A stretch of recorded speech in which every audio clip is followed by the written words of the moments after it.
കംബോഡിയയിൽ നിലനിൽക്കുന്ന വിചിത്രമായ ഒരാചാരമാണ് love hut. Trunk ഡ്രൈവിലെ പെൺകുട്ടികൾ പ്രായപൂർത്തിയാവുമ്പോൾ മാതാപിതാക്കൾ തന്നെ അവർക്ക് ഡേറ്റിംഗ് ചെയ്യാനായി കുടിലുകൾ പണിയുന്നു. അങ്ങനെ തങ്ങൾക്ക് പറ്റിയ പങ്കാളിയെ തേടി പെൺകുട്ടികൾ കുടിലിൽ താമസിക്കുമ്പോൾ ആർക്ക് വേണമെങ്കിലും അവരെ ഡേറ്റ് ചെയ്യാം. ഡേറ്റിംഗിനൊടുവിൽ തങ്ങൾക്ക് പറ്റിയ പങ്കാളിയെ പെൺകുട്ടികൾ വിവാഹം ചെയ്യുന്നു. പുരുഷന്മാരുടെ കുറവ് കാരണം ബലം പ്രയോഗിച്ചും പെൺകുട്ടികൾ പുരുഷന്മാരെ കുടിലെത്തിക്കാറുണ്ട്.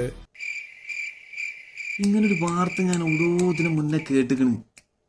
ആ സ്ഥലത്തിന്റെ പേര് ഇപ്പോഴാണ് കിട്ടുന്നത്. സെക്കീർ ആണ് പറഞ്ഞു. സെക്കീർ പട്ടായ എന്ന് പറഞ്ഞു.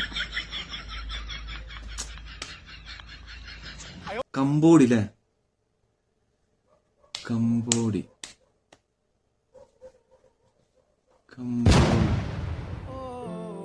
അല്ല, എനിക്ക് മുന്നേ പോയി പരിചയം ഉണ്ടായിട്ടല്ല. എന്റെ ഒരു കൂട്ടുകാരൻ ഇങ്ങനെ ഇതിനെ പറ്റിട്ട് പറഞ്ഞു. പക്ഷെ അവനക്ക് പേര് കിട്ടിയിട്ടില്ലായിരുന്നു. ഞമ്മക്കിത് വലിയ ഗുണം ഉണ്ടായിട്ടല്ല. അല്ല, ഇതൊക്കെ അറിഞ്ഞിരിക്കണം എപ്പോഴും. നാളെ പിറ്റേന്ന് ഇതേപോലത്തെ ഒരു സ്ഥലത്ത് പോയി നമ്മൾ അകപ്പെട്ടെന്ന് വിചാരിക്കും. എന്ത് ചെയ്യും? ഒരാൾക്ക് വിളിച്ച് നമ്മൾ സ്ഥലത്തിന്റെ പേരെങ്കിലും പറഞ്ഞു കൊടുക്കണ്ടേ? ഇതിപ്പോ നമ്മൾ കണ്ടുകൊണ്ട് എന്തായി ഒരു കാര്യമുണ്ട്. ഇതേപോലെ 3-4 പെണ്ണുങ്ങൾ ചേർന്ന് നമ്മളെ ഭയങ്കര ക്രൂരമായിട്ടുള്ള പീഡനത്തിന് ഇടയാക്കുകയാണ്. നമുക്ക് പെട്ടെന്ന് മനസ്സിലാക്കാം ഇത് കംബോഡിയ എന്നുള്ളത്. അതാണ് പറഞ്ഞത്. ഇതൊക്കെ ഒന്ന് അറിഞ്ഞും മനസ്സിലാക്കിയിരിക്കണം. എല്ലാം നെഗറ്റീവായിട്ട് എടുക്കരുത്. കംബോഡി